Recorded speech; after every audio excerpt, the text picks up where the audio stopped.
Well, good morning, everyone. I'm Michael Valdez, one of the co-founders and current president of the Business Transition Council. And as you know, the Business Transition Council is a learning organization, which is defined as a group that comes together really to work with its members or the people who are part of that group continually learn. And that's one of the things that I'm going to have Bill touch on. But in preparing for this, what's great about this, you saw the resumes and the backgrounds of both of our speakers.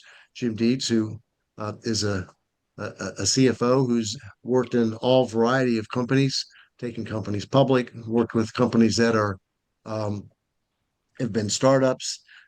Bill, of course, went the academic route, ran the mental health center out at USF, was one of the top three or four people in the administration for USF, which has continued to explode, but has also kept a private practice in coaching CEOs all these years. And as a company he built really to expand upon that of making CEOs more effective, CEO effectiveness.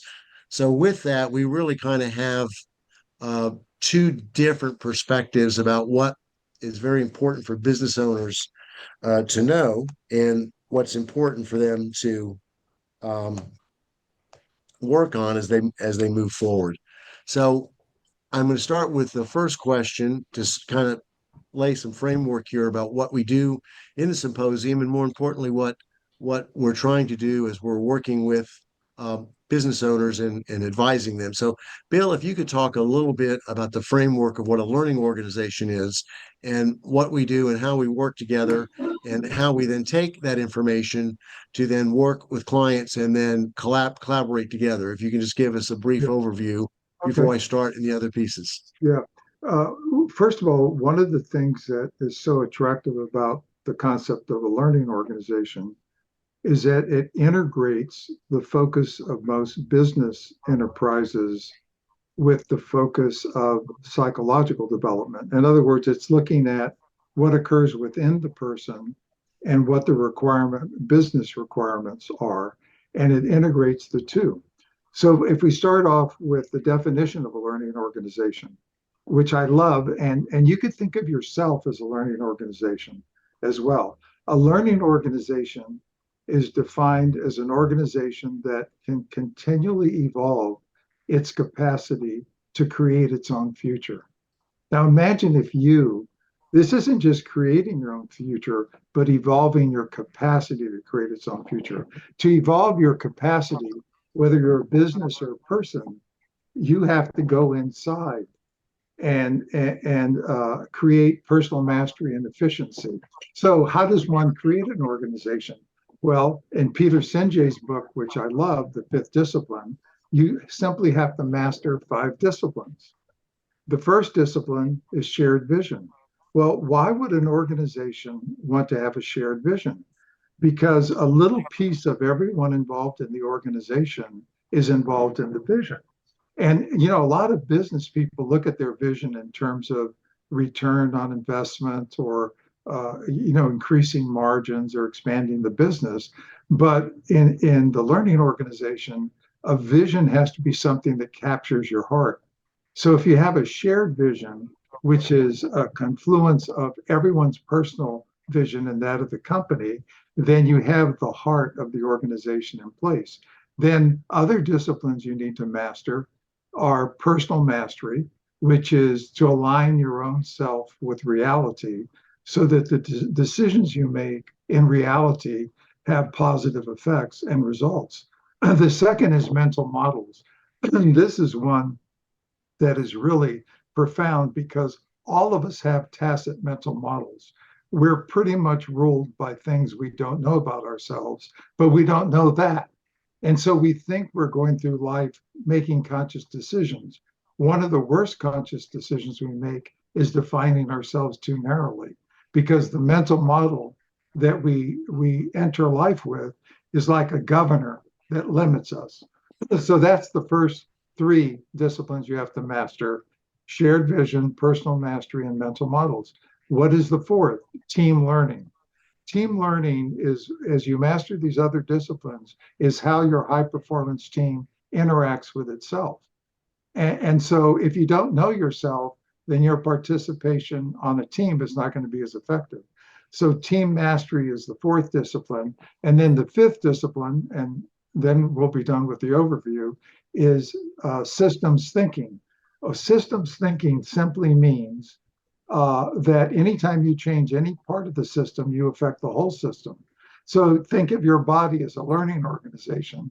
if your body's in tip-top shape, but your liver and your heart are in a mortal war, it doesn't matter which one wins because it's all part of a system. And if one part of the system is destroyed, the system collapses, whether it be a business organization, your body, your psychology, or the culture in which you're embedded. So these principles apply to everything.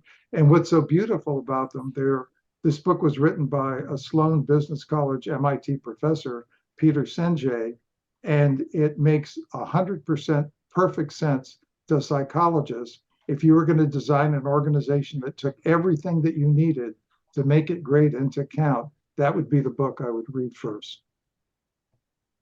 Bill, thank you. Thank you for that overview. And I think that's helpful because it kind of defines what we've been doing for decades, once a month as we get together and sit around and discuss these things and continually evolve ourselves. There's a question I'd like to ask Jim. I know that you work with organizational structures, and I know that you help put them in place. And one of the reasons that you do that is to really help the business owner extend their vision as it grows.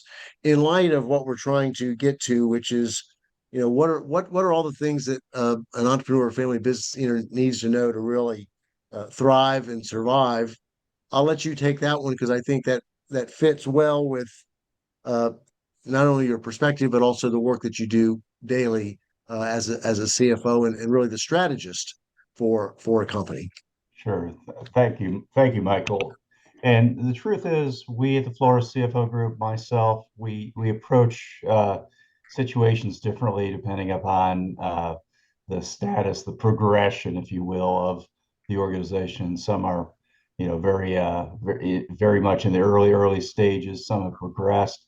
I think it's really important for every family organization when we're talking about businesses.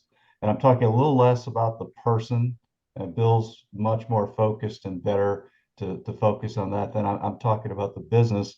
And to my mind, the best approach for family business, small business, private business, is to emulate a larger and more professional business. I mean, just thinking about that, you need to step away from the business, not step away and disregard it, but truly let it have its own life. A business should have a life apart from the individual personal existence of the owner. So, some fundamental things. You're trying to get from that early stage where the business is just an extension of the personality and objectives of a human to something that exists on its own. And so how do you do that? Well, first you need to start to move towards bankable processes. Bankable processes include defining what the organization's about. We all talk about vision, and value. It's almost cliche, but it's so essential. Why do we exist? What is our goal? And most businesses are beyond that point, but have they communicated it? Bill mentioned shared vision. Shared vision is absolutely essential in the day-to-day, in the conceptual, in the planning. You then need to say, okay, how are we then going to get work accomplished? What resources do we need? How can I, the owner, transfer knowledge, wisdom, and the ability to do work to others, not myself? Again, this may be at the earlier stage, but truly sharing the vision, establishing delegation that goes beyond just do this task and report back, but ownership of different areas of the business so that one person or persons that founded the business are no longer as crucial. If they weren't there in a given day, the work would still get done and perhaps more successfully, because we all should remember that we're not the smartest person in the room. The room in cumulative is smarter than we are. Transfer ownership, transfer knowledge, establish strong managers, really then have a feedback loop, write down where you're trying to get to, have KPIs to evaluate your progress, review them frequently. I'm a big fan of the idea of weekly meetings. I like weekly meetings. They don't have to be weekly, but it's something where you come together as a team, you reestablish those shared visions and objectives and short-term important accomplishments and milestones you need to achieve. And then you talk also about maybe some challenges along the way, some difficulties, some issues that have come up, and together talk about these things, develop a way of solving the issues, share the solution, and then certain parties will be responsible for solving those. So what I'm really talking about is building a proper, well thought out way of conducting business and running the management of the business that really should be in place regardless of who the owners of the company are, whether it's a Fortune 500 or a business that's 3 years old that was founded by a wizard in a given field.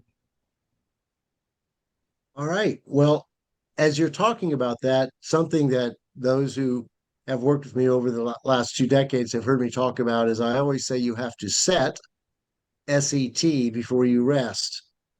And what I'm talking about is before you can start talking about succession, exit, and transition, the business has to be repeatable, sustainable, scalable before ultimately it can be transferable. That being the case, how entrepreneurs change and how the family business changes over time is important. Bill, I have a question for you, and this really speaks to motivation and drive. And that is, while it's often maybe the most critical component for that entrepreneurial piece, how does that possibly, because we know that it's a two-edged sword, whatever benefit or strength a person has, it goes both ways. How could this motivation and drive from the startup stage possibly be a hindrance or a challenge for later stages? Yeah. Well, I think one of the points that Jim made, which is a really good point, is that you want to evolve from a fluid organization, which the entrepreneur is kind of creating something that doesn't exist, and a lot of their behavior is trial and error oriented, and who the people that sign up with them and invest in their company, and so there's a lot of wasted energy, but there's a lot of focused motivation, but a lot of wasted energy because the organization hasn't been optimally designed from a business perspective. And so what I see, what Jim talked about is what is the architecture independent of the incumbents that has a successful track record over time in creating and sustaining great businesses. And I would agree that that's vitally important because that's sort of like the design of the ship. But then there's also who is the captain of the ship and what is the trajectory of the ship. And when a young entrepreneur or old entrepreneur tries to create something that doesn't exist, they're kind of operating by visual flight rules. They're looking out the window to see where they are. They're trying this. They're failing at that. But eventually, the organization has to evolve where there's an architecture that is designed to achieve results through others. And so the person that is good at jumping into the ship and steering it around and looking around to see where the icebergs are is not the person that's going to make the transatlantic crossing as a rule, unless they evolve and change. And I work with both. I work with seasoned CEOs and also startup CEOs. And I've actually seen some that evolve from one to the other, but there are others that just don't evolve. And like I'm working with a CEO of a large manufacturing company now, and he's still running $150 million corporation like he did when he had 4 people. And it's very hard to get him to see that he needs organization, architecture, and that the way in which communication patterns and culture are embedded in the organization is how he's going to be able to achieve optimal results to others. So it evolves for some. The majority of startups don't succeed because they can't shift or they can't transform themselves in the way they need to for the next phase of their business. Bill, I like that. It's almost as if you knew the next question I was going to ask. I really love the way you led into that, and I'm gonna give this one to Jim. Jim, we know there's tools and there's managerial tactics, if you will, that are critically important to gaining scale. If you could kind of go through some of those and go back and a little bit on what Bill said about this changing, um, the change that's needed in this entrepreneurial energy as this business grows, and that as someone who's worked as a CFO with hundreds of companies over the years, you know what Bill's talking about, but you're seeing it and kind of addressing it from a different angle. Could you speak to that, or would you like to Yes. speak to that? Okay. Perfect. Thank you. So yeah, there is a progression here. The first evolution is from a human to multiple humans. So the sailor crossing the sea looking for icebergs can't stay awake all night. So he or she has five mates that stay awake when he or she is not awake. But then you have to evolve beyond that, using that metaphor to and again to the other metaphor we used, which is visual flight rules versus instrument flight rules. So what are the instruments in a business? Well, first before you can start measuring things, you need to have a way of doing so. You need to have systems. Of course, I'm big on accounting systems, but ERP systems, CRM systems, ways of tracking and measuring your daily activities. And then you need to start, establishing from your mission and vision and values, which is this big and long-term thing, what should the shorter term look like? And these are fundamentals, and maybe many in the audience have gone well beyond that. But really tying what you expect to the strategic vision and then measuring in a way that you can compare to the key things that determine if you're on the way to the strategic vision. And surely we all know what do we really do? We buy a copy of QuickBooks online or at Best Buy. We rip off the shrink wrap, we throw it on the hard drive, and we start keeping track of our debits and credits, and we've gotten there. No, actually, you need to go well beyond that. You need to transform the basic data into meaningful information and knowledge and wisdom that you can act on. So you need to establish profitability measures, liquidity measures, return measures, things like RONA, return on net assets, other ways of looking at your business.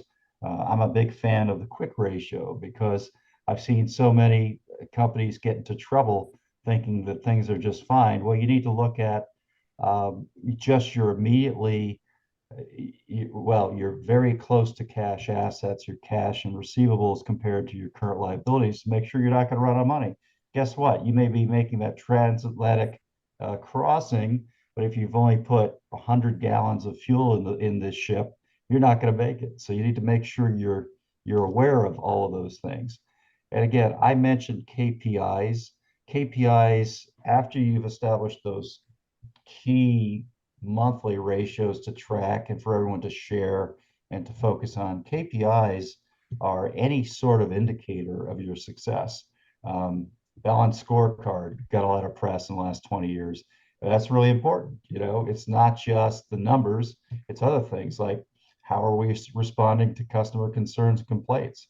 How are we doing at converting leads to business?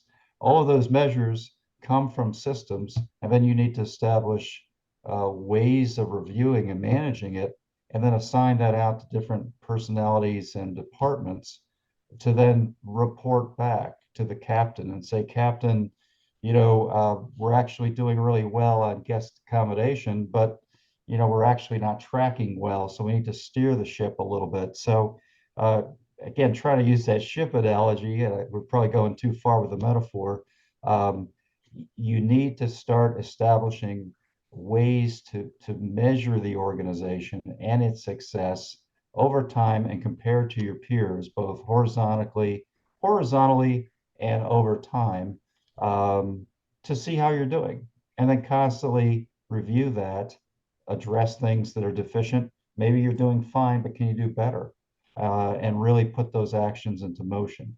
It's all that system, that non-human component that allows the humans to be more effective. It also allows for transition, because you can't transition if any given human missing from the equation would ruin the overall process. And if you establish systems, you'll start to get away from that issue for smaller businesses. Jim, before I turn this back over to Bill, because I have another couple questions for Bill, you and I have had some really insightful conversations, and many people think, oh, a CFO does this, right? But really, it's the CFO is not a comptroller. They're not the accounting manager, right? They really have a much different role. So to help clarify this for entrepreneurs and business owners who are listening to this, I know and you know, but if you could describe a little bit more detail, that the CFO not only has a handle on operations, not only has a handle on where money is and looking at systems, but the best CFOs are chief strategic officers. In other words, they are designing that strategy and then helping the CEO and the other C-suite members take that strategy and implement it in such a way that gives us business success. Uh, Before I ask Bill some of the pieces that are going to come from the answer that you're giving, could you tell us what strategy means to this whole process and what your personal view, or the view maybe of your peers at the CFO group, look to of becoming the chief strategic officer as the CFO? That's a great question, and thank you for so clearly outlining what a CFO is versus say, a bookkeeper. And you're right. We want to be the strategic eyes and ears, of course, with a financial bent of the CEO of the executive team, and that's really where a CFO. And to be honest, if you don't have a CFO as a small organization, then part of your brain is the CFO, right? So there's another part of your brain that is that chief strategic officer.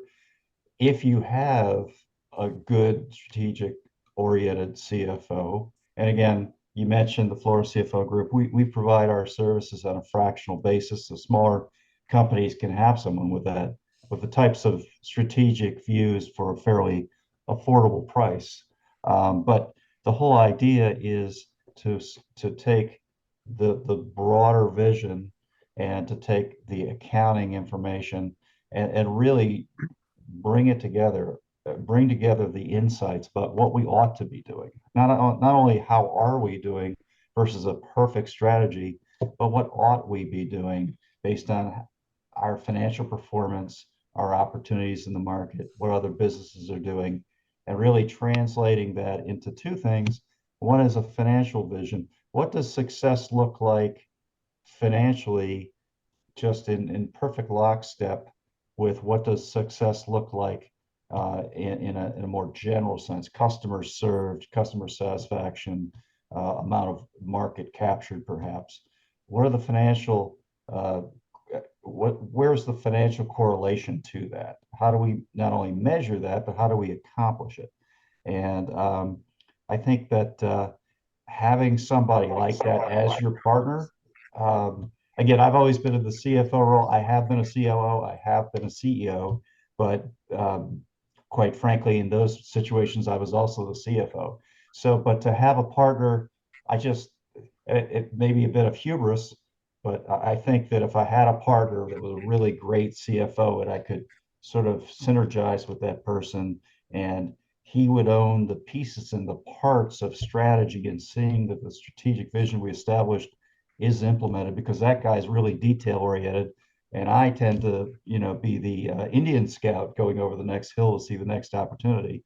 So it's a great yin and yang, if you will, that accomplishes more because of the two somewhat different areas of focus and sort of personalities of the parties, the CEO and the CFO. But really together, they accomplish more than two could. Thank you for that. And I want to ask Bill a question. I know Bill is going to be able to talk to a variety of these pieces, but I know that you and Bill have both worked with startup companies and companies over $1 billion.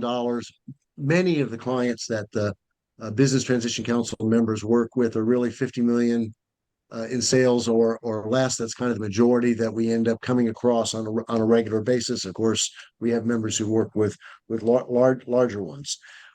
One of the things that we talk about and we talk about business transition, and we really talk about business transition in terms of transformation. So, Bill, in light of some of the things you've heard from Jim, if you were to be talking, if the two of you were to walk in and be able to sit down with a company with, call it $50 million in sales, and you were trying to get that entrepreneur, that family business owner to really understand the nuances of how you guys collaborate to really take where they are, and I'll use a term, turbocharge it or supercharge it in a way to really drive value, and more importantly, to be prepared for the transformation part of that entrepreneur and that family business in light of some of this framework that Jim has kind of handed us. Okay. Yeah, I think the framework that Jim is talking about is essential, because if you don't measure where you are, if you don't know how to improve where your measures are indicating a problem in the trajectory of your organization, and if you don't have a vision of what the organization could be and what steps you have to take in order to achieve that aspiration for your organization, then you're flying without an instrument panel. The problem is, I once worked with a person, a woman years ago, who was dating a 747 pilot. And she said, it's so remarkable because he flies over the Atlantic, and at 2 a.m. in the morning, he's falling down drunk. And in the morning, he's taking a flight over the Atlantic. So he has a beautiful piece of equipment. All the systems and feedback systems are embedded in the cockpit. But this guy's not functioning optimally. Even if he can do it just out of road and habit, he's not functioning optimally. So I think the way in which we would collaborate is we have all of the measures, but are the people that are running the organization, is the CEO that's making decisions for the organization going to give the CFO the liberty and latitude that they need to influence that person? I can think of some of the CEOs I worked with, particularly in the early stages. They try to run the company no matter what the CFO says. They sort of override the wisdom that's being offered to them. And so my job is to create a situation where at least the executive at the top knows how to achieve results through others, because they are emotionally intelligent. Their ego or narcissistic ego is not ruling them. Their aspirations are to achieve results through others and to achieve a great organization through a vision that inspires people's hearts. And the vision can't be to make more money or to get bigger or to get rich. That often leads to making more money and doing well financially. But then the people for whom that vision is the fuel that drives them are not only damaging people in their organization and limiting what they can offer, but often their personal lives are a wreck as well. Like there's some data, everyone knows the Gallup data, that only 30% of people in Fortune 500 and 100 companies are really fully engaged in their work. So no matter how beautifully a cockpit is designed, those people are not giving their best when they're flying the plane. And then there's other data that is even more interesting, in that something like 70% of direct reports would take a 10% pay cut if they could get their boss fired. Well, that, no matter how good the organization is, no matter how much we're looking at details, the yeah, and in my first book, I have a concept I call relative success. And relative success was depicted by uh, a group of people that are uh, developmentally end up with 5 pound weights on their ankles and on their wrists. And they never have been without those weights. And they're in a swimming heat. And so they compete on the basis of being weighed down by all those weights, which is what 99% of us do. We don't have optimal access to ourselves. We just redefine what we're capable of based on our history of performance. So in this magical world, the person that's coming from the outside is going to teach them how to develop the muscles so that the weights perform optimally in giving them buoyancy and performing well in the heat, and whatever the counterparts for emotional intelligence for swimming would there'd be all of the principles that you apply. My job is to help the swimmer understand that they can take the weights off, and that their experience at swimming is going to be something they couldn't even have envisioned. And that level of excitement, when you do that for a person, changes the person and changes the company.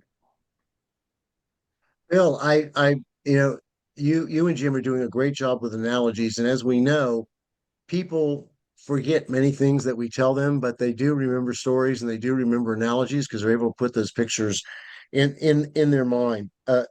Bill, if you could go forward with that and talk a little bit more about this, because this is one of the things that I think is one of the most critical factors, and that is as companies and businesses mature, the entrepreneurs mature, the family businesses mature, regardless of which generation we're in, and they start making transitions.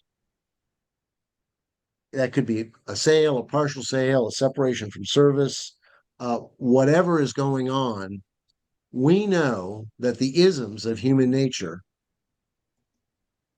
are landmines that pop up because we talk about succession, exit, and transition. And exit, of course, being that monetization, and then that transition is doing something different with that. Could you speak a little bit to, Bill, if you could, how having these systems that Jim is talking about, by having these things in place, and them having not only the CFO group, but then the CEOE group as kind of a combo to help them work through that. Speak to, if you could speak to some of those roadblocks or sticking points of human nature as they try to move forward, right, through these transitions. What's happening? Why are so many entrepreneurs and family business owners miserable after they've achieved all this financial success and they're now doing something different? What is that resistance? What's going on? Well, there's a lot of different questions in there, but That's okay. yeah, Take your time. I would say, well, in transitions, the more that you have in place to guide you through the transition, the better. And I think that Jim's work provides that. You have indices, you have measures, so you can rely on those when your emotions take over and you have the feelings that transitions evoke in everyone.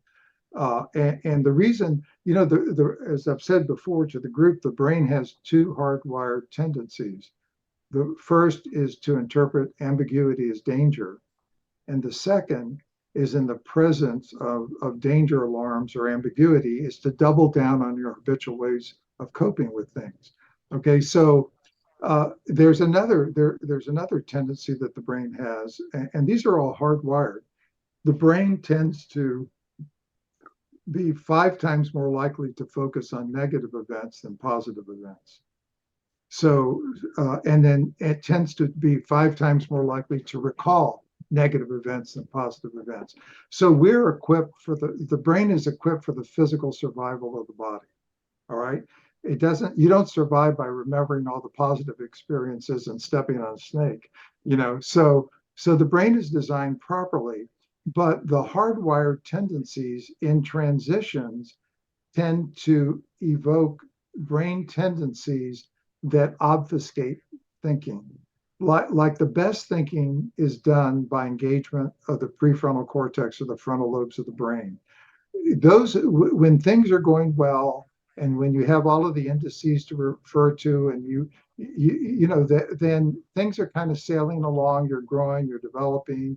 But in a transition, especially when you have identified your role with yourself, that when you begin to think that you are a CEO rather than Michael or Jim or Bill as a person who happens to be a CEO, when that's your definition, and who am I without this title or this job or this power, then the transitions are going to be much more difficult than if you're grounded in some kind of self-awareness or self-knowledge, where it doesn't really matter that you're the same person in stormy seas or in calm seas. And so that you then have access to optimal adaptability. And so the way in which I see the two is that what Jim does provides ballast doing difficult transitions.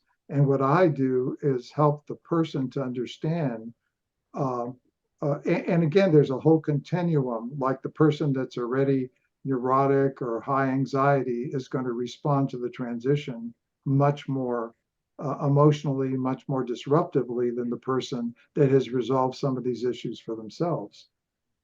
So that's kind of, I mean, they're two very complex ways of approaching business, but one without the other leaves a lot of money on the table.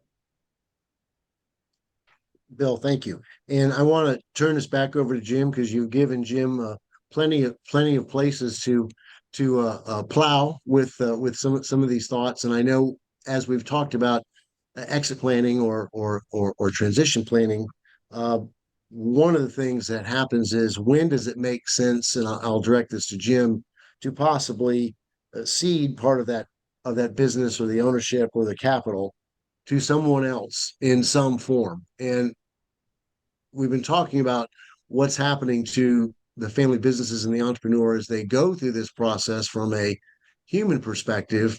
You're now watching that as a chief strategic officer and as the COO and CFO under the CFO guys. When does it start making sense to start doing some of this? And how would you kind of dovetail what your experience has been observing what Bill has talked about and how you've successfully are helping these businesses go from that to that next step? That's a great question. And you're right, it does tie into what Bill had to say. Uh, when you think about entrepreneurs and entrepreneurial businesses and startups, we all know that, what is it, 1 in 5 succeed, most of them don't succeed. However, I've met many professionals that describe themselves as serial entrepreneurs. So they've done this many times. So how is it that certain individuals have done it many times, but most people that try it fail 80% of the time? Well, the answer is the people that succeed time and again, this is they've adopted an approach that keeps them separate from the business. So they found a new idea, they build the systems, and essentially they maintain their sense of personality, their existence separate apart from the company. And I've seen the opposite, where the founder, the person that sort of taken it from cradle to wherever it is, just can't accomplish that separation. And so they really, it's self-destructive. They're swimming with those weights on their arms and ankles, as you say. But the important thing for a business, stepping away from the psychological aspect, which is super important, because if you don't cross that bridge, regardless of the quantitative drivers, you won't get there, because these are individuals. And I've worked with many founders that have put, they'll tell me how much of their life they put into it and how much this means to them and so forth. And that's great, but you really, in order to grow, you really need to think about what capital do you need. So to start out and answer your question, Michael, you need to understand the capital intensity of your business. How much capital does your business need to grow? How much incremental insight and wisdom does it need to grow? Maybe it doesn't need capital, it needs people. And maybe the people around the table are limited by the fact that the business is sort of family and extended family, meaning someone who's been there 10 years and has been adopted into the family. But when you need to make that next step and you see the benefits to making that next step, some of the key thing, one of my favorite things to say is I would much rather own a small percentage of something worth billions of dollars than 100% of something that just filed bankruptcy. So, that's maybe extreme. I'm not saying my clients that don't make the move will file bankruptcy, but they'll be stuck in a grinding quicksand, if you will. And so, the first thing you need to do is really step back and take a third-party view of your business. And we can get into that more, but truly understand what that business is worth. Figure out if you had incremental money, before you start figuring out where you're going to get the money from, figure out what's the business worth, what would you do, how would you scale the business, what are the incremental strategies you could implement if you had more capital beyond what you can get from friends and family. And then, think about the equation of, I have 100% of blank. If I did this transaction, I would have a lesser percentage of something that maybe is, I've given up a third of my ownership, and now the company's twice as large. I can tell you without a calculator, that's a good outcome. So the key is knowing where the investment's going to be made, approaching it from again, a third party, step out of yourself, think about the business as a separate entity, and really figure out how you're going to preserve what made the company special, preserve the mission, but expand it, employ new resources to expand the mission. Adding others to the table is scary, but adding to the others to the table maybe lets you go home at 5 o'clock or even take a day off. So there's a lot of really attractive reasons to scale the business and to bring in outside capital. And the downside, which is you don't have 100% control, or maybe you don't get 100% of the profits and value. That in most cases, not every, but in most cases, that's a great trade. It's well worth giving up 100% control for the benefits of scaling and bringing in outside capital. We're starting to get some great questions on the chat feature of this that are coming up that I'm seeing, and I encourage everyone, if they have questions, to please go ahead and type them in, and I'll try to get to them all. But Jim McElhaney had asked a question, and this really is a question for Bill, and he mentioned that team mastery was at the top of the call. And what do you think or believe that this work from home virtual environment has done to present challenges to team performance? And if so, if it has or hasn't, are you seeing any examples of companies that are adapting successfully? And then the third part of the question would be, what has to be happening if they are able to adapt to do that? So let's go back and talk about team mastery and talk about the new environment that we have, if you could, Bill. Yeah. Well, I think that team mastery in person is going to be much more effective than in some kind of remote context or something like this format. And the reason is that there's a lot of information that gets exchanged. For example, just in terms of the research on mirror neurons, there are all kinds of fMRI studies of people that are interacting with each other, in which one person's mirror neurons replicate what is occurring in the brain of the other person. So if you and I are sitting, let's say, 10 feet apart, then your brain will eventually, as we interact, your brain, in order to experience what I'm experiencing, will begin to replicate at the mirror neuron level what is occurring in my brain. And now it's not going to be an exact representation because we all have histories in which we defend against objectivity. That's what personal mastery is about. So that's one thing that's lost. There's also, for example, um, neural processing cells in the heart and in the enteric nervous system.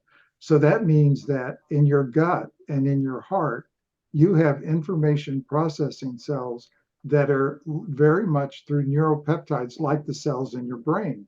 The difference is that they operate independently of the ways in which your brain tries to protect itself from parts of itself it doesn't want to know. So you could, for example, be listening to someone, they're making perfect sense, you're face to face, and you get a gut level feeling about this person. There's something that doesn't quite fit right, right? Or you know, the old kind of folklore that I love this person with all my heart, or you know, this person makes me sick to my stomach. Those are literally descriptions of what we know now anatomically about how those two organs process information. So if you're not face to face in a one-to-one, you're missing a lot of that. And there are other things like pupil dilation, which is not processed consciously, that exists as well. And in team learning, one of the things you have to do is you have to achieve a level of honesty that exceeds your comfort level. So that, let's say, a woman on the team believes that men just don't get it, and there are men and women on the team. That person would have to say to a male, you know, I personally feel like men tend not to understand the point that I'm trying to make. It's only my opinion, as long as you limit it to your opinion. And then that starts a dialogue that where the team begins, as Jim said earlier, where the IQ of the whole team is greater than the additive total of the or the mean of the entire team. So the team develops a presence and an ability that exceeds what the combination of individuals can achieve. You lose that online. Like I have clients I work with in California that I've never worked with in person. It's helpful. I mean, it's a prosthesis that allows you to do work, but it's not the same work, and I don't think it'll ever be the same work.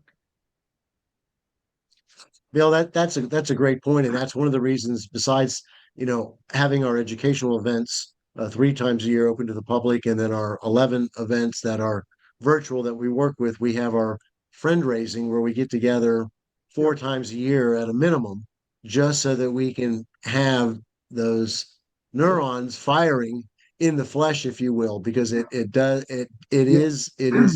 different. Yeah, like we have a relationship with each other. We're just using this for convenience, but it's different than if, yeah, I agree.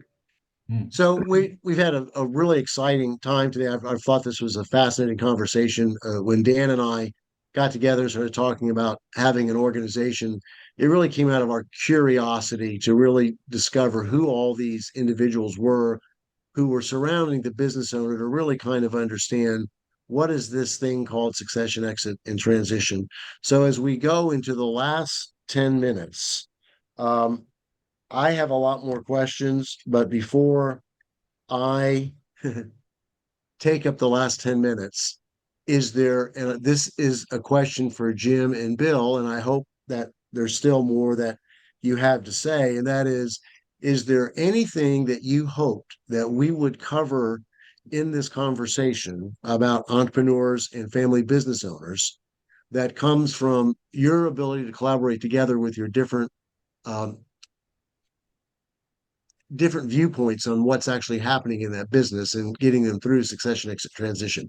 Is there anything that I haven't uncovered or asked yet that you're saying, I really have a few things left I'd like to say as we're wrapping this up?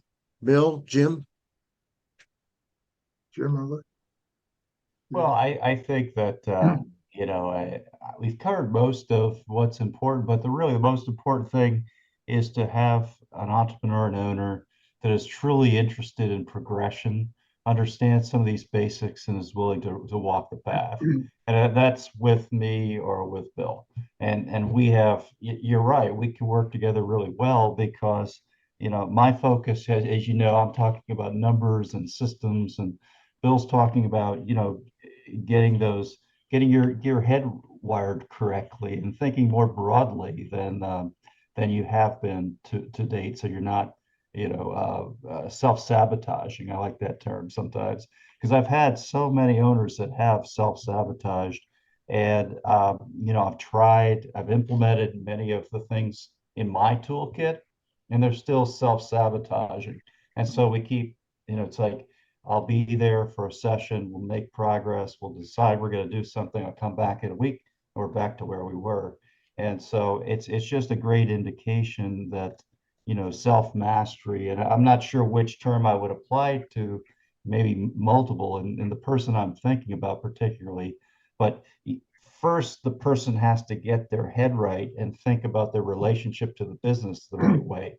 Then we could start working on some of the business components: mission, vision, value, systems, progress, raising capital outside, a proper valuation of the business, so you're not, trying to make excuses for the fact that you're trying to sell shares at, $20 a share, which implies a $500 million valuation, and you've been losing money. I think those sort of math areas are facilitated, they're enabled by a well-informed and properly motivated ownership group and CEO. And I think Bill plays a huge role in sort of initiating that. There's one question that came up for Bill that I saw come up here on chat, and thank you, Jody, for asking.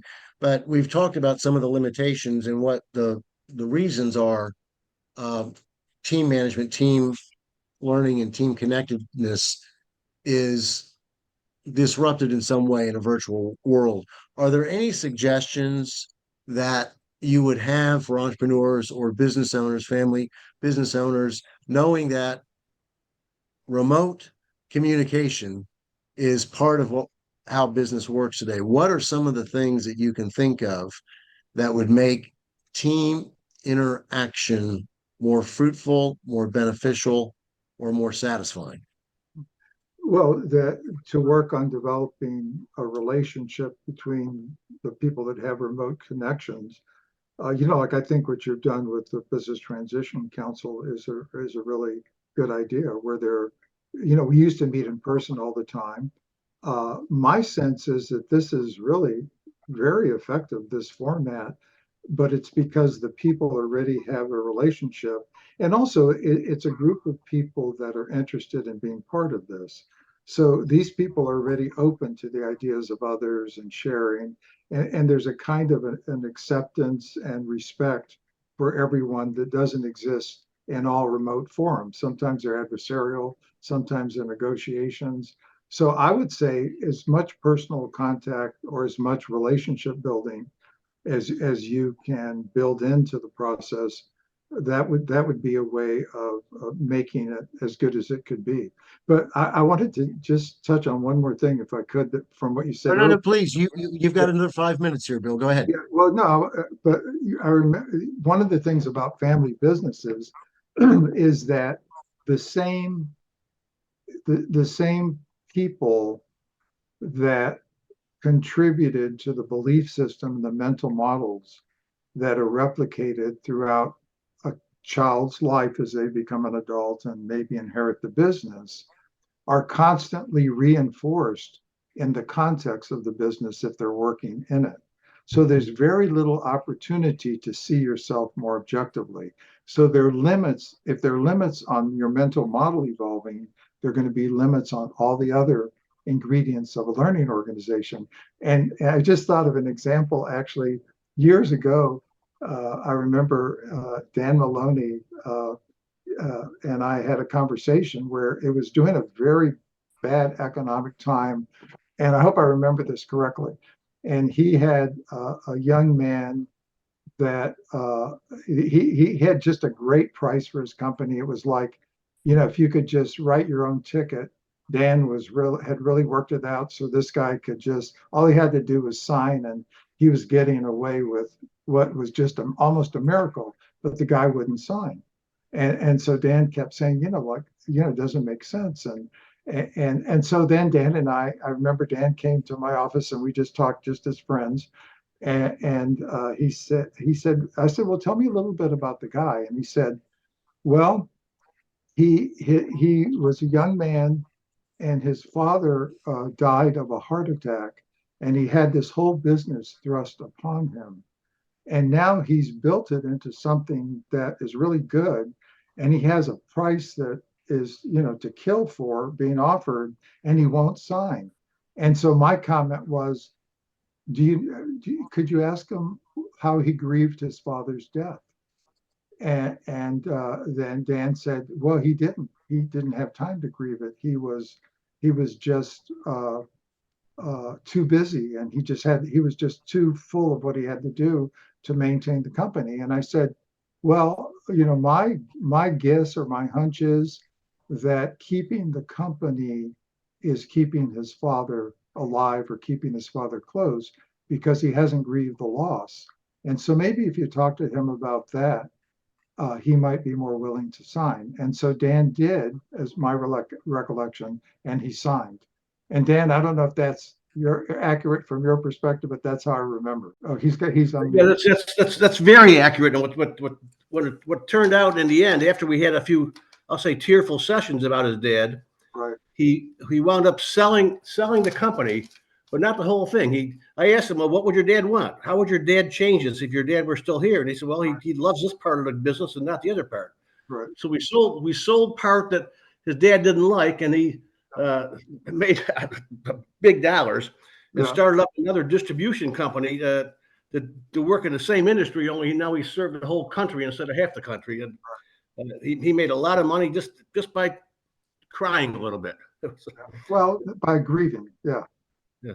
And still, he found a way with your help to preserve a little bit of both. Where you see, otherwise he might have never signed. Yeah. And this occurred. There's a whole continuum of things like this that occur that aren't quite as. This is like a sort of like a casebook example, but many are more nuanced and more difficult to understand what's going on. So that was. What I think is fascinating about this is that we've all known each other for decades now and been having these conversations. And this is a real world example of collaboration and what it means, and coming at trying to serve our business owners and our entrepreneurs and our clients in a way that gets them what they're trying to accomplish. And to me, this has been a fascinating conversation. I want to thank Jim and Bill both for really just kind of opening the kimono, giving us real insight into your world and your thinking, and kind of where you are. We're coming up on 9 o'clock. So if Brooke is there, I'm going to say thank you, everyone, and have her close the recording.